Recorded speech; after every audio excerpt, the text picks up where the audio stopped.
Good morning, DeAndre. You are going to go to ClassLink. This right here is ClassLink, and you are going to look for that green Reading Amplify app that you used yesterday. So you're going to look for this app right here on ClassLink.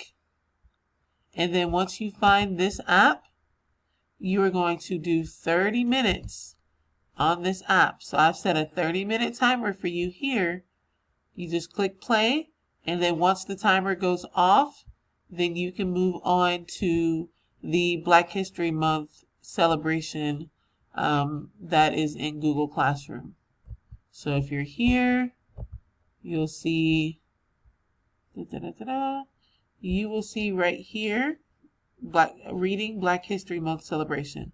So again, after you do 30 minutes on this app, you're going to go do the Black History Month celebration. Okay?